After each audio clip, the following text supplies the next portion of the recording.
کہ جو اس نے ہمیں اتنا بڑا شرف دے دیا. خداوند کا جلال،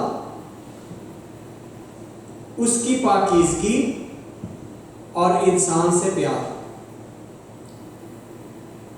خداوند جلال کے اندر رہتا ہے، اس کے ارد گرد جلال ہی جلال ہے، یہ کلام میں لکھا ہے. اور پاکیزگی کا منبع ہے، وہ پاکیزہ خدا ہے اور گندگی کو پسند نہیں کرتا. اور تیسری خوبی یہ ہے کہ اس کے باوجود وہ مجھے اور آپ کو پیار کرتا ہے. وہ انسانوں سے پیار کرتا ہے. یہ تین باتیں خداوند کی خوبیاں بیان کرتی ہیں.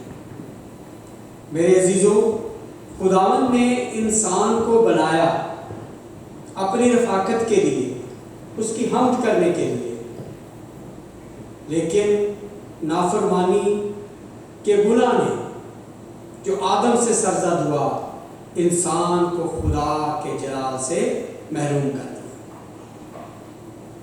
وہ خداوند سے دور ہو گیا.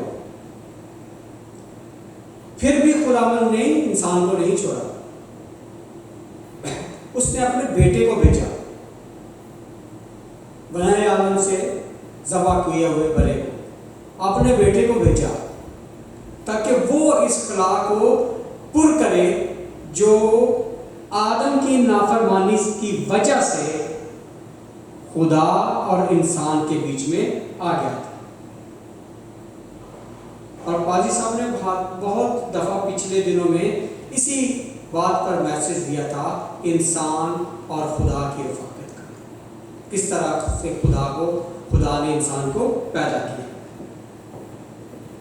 کیونکہ خداوند چاہتا تھا کہ اپنے بیٹے کے وسیلے سے انسان کا خدا کے ساتھ دوبارہ رابطہ ہو جائے، تعلقات بحال ہو جائے. اس لیے خداوند کے بیٹے نے اپنی جان کو دے دیا، قربان کر دیا، تاکہ میں اور آپ یتیم، آوارہ، کہیں پر بھی کھو نہ جائے، بلکہ خدا کے بیٹے اور بیٹیاں ہونے کے ناطے اس کی قربت میں چلے جائے، اس کے پاس آ جائے. یوسایا 43 باب اور اس کی 21 آیت میں لکھا ہے کہ میں نے ان لوگوں کو بنایا تاکہ میری حمد کرے. اور خروج 19 باب اس کی 6 آیت میں، اور تم میرے لیے کاہنوں کی مملکت اور مقدس قوم. آج کا جو عنوان ہے ہولی نیشن، اور اس میں کون کون سے نیشنز ہیں، کون کون سے لوگ ہیں. میرے عزیزو، ایک ہی نیشن ہے جو خدا کے بیٹے، میرے اور آپ کے خداوند یسوع مسیح سے کے خون سے دھلی ہوئی ہے. وہ دھلے ہوئے لوگ جو مسیح کے خون سے دھلے ہیں، انہوں نے توبہ کی ہے اپنی زندگیوں میں، وہ خدا کے ساتھ رفاقت رکھنے کا لائسنس رکھتے ہیں. یہ پاک کلام میں لکھا ہے. اتنا بڑا اعزاز جو کہ خداوند نے اپنے فرشتوں کو بھی نہیں دیا. فرشتے گناہ نہیں کرتے، فرشتے پاک ہیں، وہ پاک روح ہیں، لیکن خداوند نے جو اعزاز، جو آنر انسان کو دیا ہے، وہ بہت بڑا ہے. اور جتنا اختیار خداوند نے اور عزت دی ہے، ہم انسان اس لائق نہیں ہیں.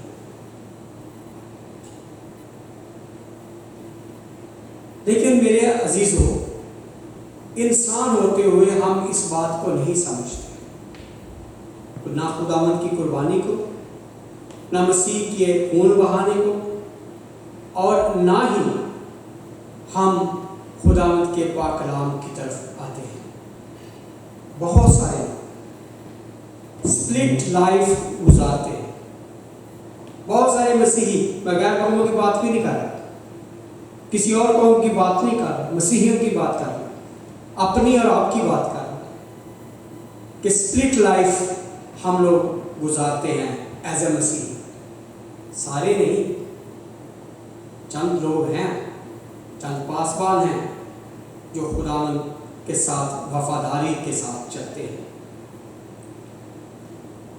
کیونکہ ہماری سمجھ اتنی نہیں رہتی، ہمارا رابطہ خداوند کے ساتھ اتنا نہیں رہتا کہ ہم اس لائف میں جو دوہرا پن ہے اس کو اپنے اندر سے نکال سکیں۔ آپ کو یاد ہے کہ خداوند بنی اسرائیل کو اپنے لیے چنا تھا، اس کے باپ دادا کی خوبیوں کی وجہ سے، ابراہیم کی خوبیوں کی وجہ سے خداوند نے انہیں برکت دی تھی اور کہا تھا کہ میں ہمیشہ تمہارے ساتھ رہوں گا، اور خداوند نے ان کی زندگی میں بارہا معجزے بھی کیے، مشکلات سے نکالا، بیماریوں سے نکالا۔ اس کے باوجود وہ خدا کے ساتھ چلتے ہوئے بھی اس کے ساتھ نہیں چلتے تھے، اور وہ اپنی راہوں کو تبدیل کر لیتے تھے، وہ کام کرتے تھے جو خدا انہیں کہتا تھا کہ یہ نہیں کرنا، وہ جان بوجھ کر وہی کام کرتے تھے۔ کیوں؟ اس لیے کہ ابلیس نے ان کی عقلوں کو بند کر دیا۔ میرے عزیزو، اگر آپ دیکھیں دنیا میں آج مسیحیوں کا حال پہلے سے بھی برا ہے جو پہلے زمانے میں لوگ رہتے تھے۔ آج ہم دوہری لائف گزارنے کے عادی ہو چکے ہیں، دو طرح کی زندگی۔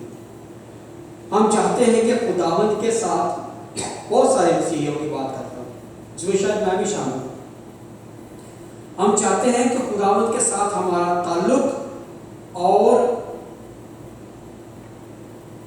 اس کے ساتھ محبت اور اس کی برکت ہمارے ساتھ رہے، لیکن اس کے ساتھ ساتھ ہم دنیاوی باتوں کو بھی چھوڑنا نہیں چاہتے، اور خداوند کے پاک کلام کو دل سے قبول نہیں کرتے ہیں، اس کے حکموں کو نہیں مانتے ہیں، اس کے حکموں پر نہیں چلتے، دعا تو کرتے ہیں، روزے بھی رکھتے ہیں، اور چاہتے بھی یہ ہیں کہ ہماری دعائیں خداوند سنے اور ان کا جواب دے، لیکن اس کے باوجود اپنا مطلب نکل جانے کے بعد انسان ہوتے ہوئے ہم خداوند کے حکموں پر عمل نہیں کرتے۔ یہ سپلٹ لائف ہے جو دوہری زندگی میں ہم رہتے ہیں، دوہرا معیار، دوہری زندگی۔ آج کا کلام جو ہمیں سکھاتا ہے اس کا جو عنوان ہے ہولی نیشن، اس کے مطابق کیا ہمارے اندر بنتا ہے؟ Our new identity in Christ, سیکھنے والی اور سمجھنے والی بات ہے جو آج پطرس خداوند کے پاک کلام میں سے ہمارے ساتھ گفتگو کرتا ہے۔ Our new identity in Christ. آج کے زمانے میں بہت سارے لوگ خودکشیاں کرتے ہیں، آپ کو پتا ہے، ابروز پڑھتے ہیں، پوری دنیا میں ایسا ہوتا ہے۔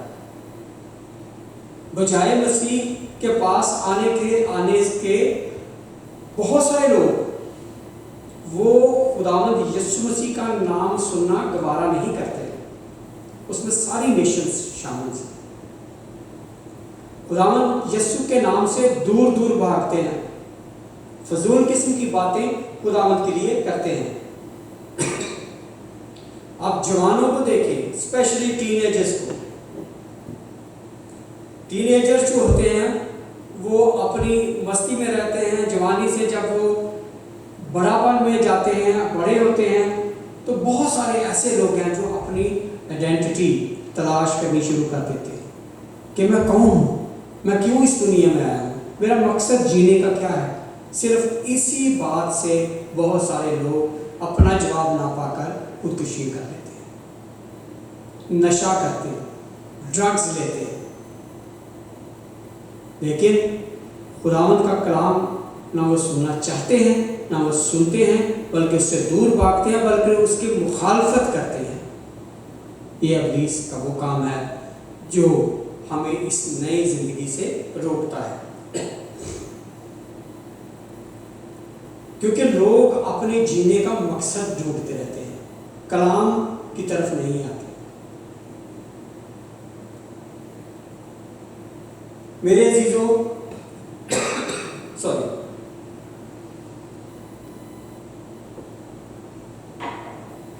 بہت سارے لوگ ایسے ہیں جو اپنی آئیڈینٹی ڈھونڈتے ڈپریشن کا شکار ہو جاتے ہیں، کیونکہ ان کے پاس آنے جانے والا کوئی نہیں ہوتا، ان کو سمجھانے والا کوئی نہیں ہوتا، کلام کی طرف وہ بالکل آتے نہیں ہیں، اور وہ ڈپریشن کا شکار ہو کر الٹے سیدھے خیال میں ڈھل جاتے ہیں، نشوں میں پڑ جاتے ہیں، بت پرستی میں پڑ جاتے ہیں، جادوگری میں پڑ جاتے ہیں، اور یہ سب کچھ ابلیس ان سے کرواتا ہے، کیونکہ لوگ اپنے دل کا سکون تلاش کرنے کے لیے ایسے کاموں میں پڑ جاتے ہیں۔ اور کلام میں لکھا ہے کہ ابلیس تو تلاش کرتا رہتا ہے کہ کس کس کو پھاڑے، خداوند کے لوگوں۔ میرے عزیزوں، بہت سارے مسیحی ایسے ہیں جو دعا کرتے ہیں، بائبل پڑھتے ہیں، چرچ بھی جاتے ہیں، لیکن زندگی میں ایسا کوئی کام نہیں چھوڑتے جو خداوند کو پسند ہو۔ وہ ناپسندیدہ باتوں کو جو خداوند ناپسند کرتا ہے، ان باتوں کی طرف زیادہ دھیان دیتے ہیں، جن میں جادوگری، بت پرستی، توام پرستی، زناکاری، شراب نوشی، بہت ساری ایسی چیزیں شامل ہیں۔ ایسی چیزیں جس مسیح کی زندگی میں ہوں گی، میرے عزیزوں، کیا وہ ان باتوں میں شریک ہو سکے گا؟ یہ آج ہمارے لیے لمحہ فکریہ ہے۔ دن بہت قریب ہے۔ اب تو غیر قوموں والے لوگ بھی یہ کہہ رہے ہیں کہ قیامت آ رہی ہے، قیامت ہونے والی ہے۔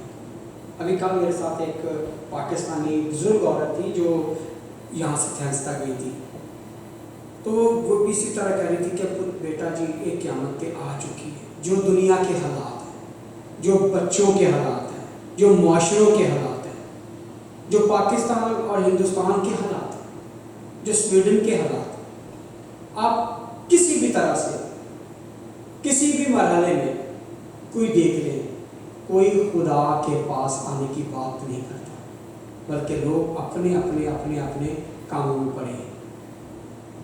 کاموں سے مراد ابلیسی کام۔ یہ ہے اسپرٹ لائف جو انسان ہم آج کے زمانے میں گزار رہے ہیں۔ میرے عزیزوں، آج کے کلام میں جو ہم نے پڑھا، پطرس نے ہمیں 4 باتیں سکھائی۔ ان میں نمبر 1 ہے چنا ہوا رستہ اور خدا کے پلان، یعنی طے کردہ پلان کے مطابق کے لوگ۔ وہ کون؟ یہ اسی حوالے میں لکھا ہوا ہے۔ شاہی کاہنوں کا فرقہ، شاہی کاہنوں کا فرقہ، جو بادشاہ خدا جو بادشاہ ہے، اس کے جو پریسٹ ہیں، اس کا ہم فرقہ ہے، جو خداوند یسوع کے وسیلے سے ہمیں یہ درجہ ملتا ہے۔ مقدس قوم، بہت بڑی بات ہے، بہت بڑا لفظ ہے، مقدس قوم اور برگزیدہ قوم، پاک، گناہ سے پاک، توبہ کیے ہوئے، گناہ سے دھلے ہوئے مسیح خداوند کے خون سے۔ میرے عزیزوں، ایک سچا مسیحی ہونا ایک چرچ ہونے کے برابر ہے۔ چرچ کا لفظ ایک بلڈنگ نہیں، اور نہ ہی کوئی یہ آرگنائزیشن ہے کہ جہاں ہم جاتے ہیں یا جس کو ہم جوائن کرتے ہیں، اور نہ ہی یہ کوئی کلب ہے جہاں کی جا کر ہم ممبرشپ لیتے ہیں۔ چرچ، اور نہ ہی یہ ایک ایسی جگہ ہے جہاں پر اپنے آپ کو ہم سوشلائز کریں۔ آپ کا اپنا اندر جو ہے وہ ایک چرچ ہے۔ چرچ ایک توبہ کی ہوئی کمیونٹی کا نام ہے، ایک ایسی کمیونٹی جس نے توبہ کی ہے، اپنے آپ کو مسیح کے خون سے دھویا ہے، وہ چرچ۔ آپ چرچ ہیں۔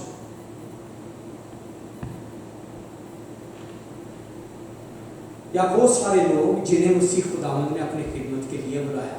اس لیے پطرس نے ہمیں سکھایا ہے، 3 فیکٹرز بتائے ہیں آج کے اس چیپٹر میں۔ A new position، ہماری نئی پوزیشن کیا ہے کلام کے مطابق؟ جو مسیحی ہیں، جنہوں نے توبہ کی ہوئی ہے، جو اس کے راستوں پر چلتے ہیں، جو دن رات دعا کرتے ہیں اور خداوند کے کلام کو دوسروں کے ساتھ شیئر کرتے ہیں، اور کوئی ایسی بات نہیں کرتے جو خداوند کو ناپسند ہے۔ بہت سارے انسان ہیں، بہت ساری ایسی باتیں ہیں، ہم 24 گھنٹے پاکیزگی میں نہیں رہ سکتے، ہمارے اندر سے کچھ نہ کچھ ہوتا رہتا ہے، لیکن پاکیزہ شخص وہی ہے جو ان باتوں کو اپنے دل میں سوچتا ہے، اقرار کرتا ہے اور خداوند کے پاس جا کر کہتا ہے کہ یہ میں نے غلط کیا، مجھے معاف کر۔ جیسے میں نے آپ کو وہ خاتون کی مثال دی ہے، وہ بڑے 50 سال 40 سال سے یہاں پر رہ رہی ہے، یہاں پر کسی مجلس میں آئی ہوئی تھی، تو رات کو وہ میرے ساتھ ٹیکسی میں گئی تھی۔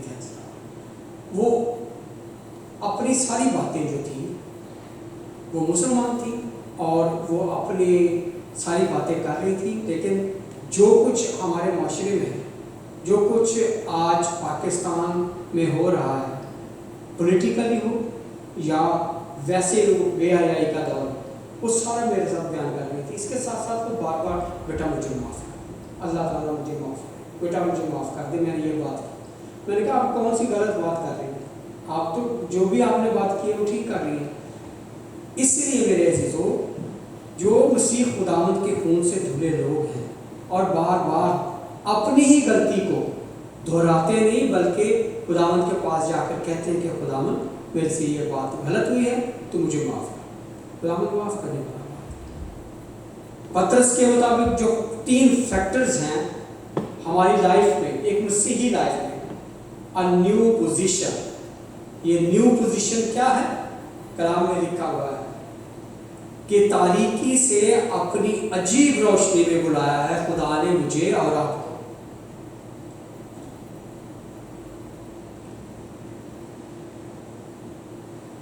تم کوئی امت نہ تھے، اب خدا کی امت ہو۔ آپ یاد کریں، آپ دیکھیں، آپ کو ایکسپیرینس ہوگا جو لوگ اسرائیل گئے ہیں، لیکن آپ پڑھتے بھی ہیں کہ اسرائیلی دوسرے لوگوں کو گھاس نہیں ڈالتے، وہ اپنے آپ کو خدا کی خاص امت سمجھتے ہیں۔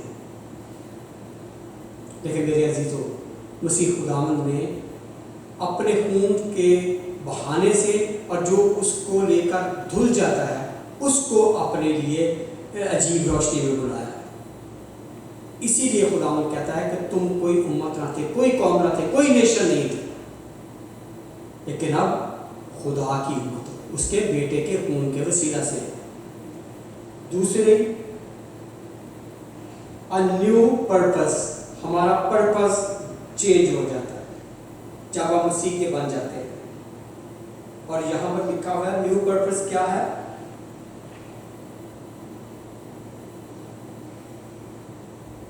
غیر قوموں میں اپنا چال چلن نیک رکھو تاکہ وہ تمہارے نیک کاموں کو دیکھ کر خدا کی تمجید کرے۔ یہ پرپس، نیو پرپس، جو آج ہمیں اپنے اس کلام کے حصے میں ملتا ہے۔ اور تیسری بات، a new privilege، ہمارے لیے کون سی ایسی بات ہے؟ نیو پریولیج کیا ہے؟ کہ یہ روحانی طور پر ہمارے ہاتھ میں، مسیحیوں کے ہاتھ میں ایک ایسی ڈگری مل گئی ہے، ایک ایسی ڈگری ہمیں مل گئی ہے جسے ابلیس ہم سے چھین نہیں سکتا۔ اور اس ڈگری کے وسیلے سے، یہ دنیا کی سب سے بڑی ڈگری ہے روحانی طور پر، جو خداوند یسوع مسیح کے خون سے دھلنے کی وجہ سے ہمیں ملتی ہے۔ اور اس ڈگری کی وجہ سے ہمیں کیا ملتا ہے؟ ایک برگزیدہ نسل ہونے کا خداوند ہمیں شرف بخشتا ہے، شاہی کاہنوں کا فرقہ، مقدس قوم اور ایسی امت جو خدا کی خاص ملکیت ہے، ایک برگزیدہ نسل، پاکیزہ نسل۔ میرے عزیزو، جب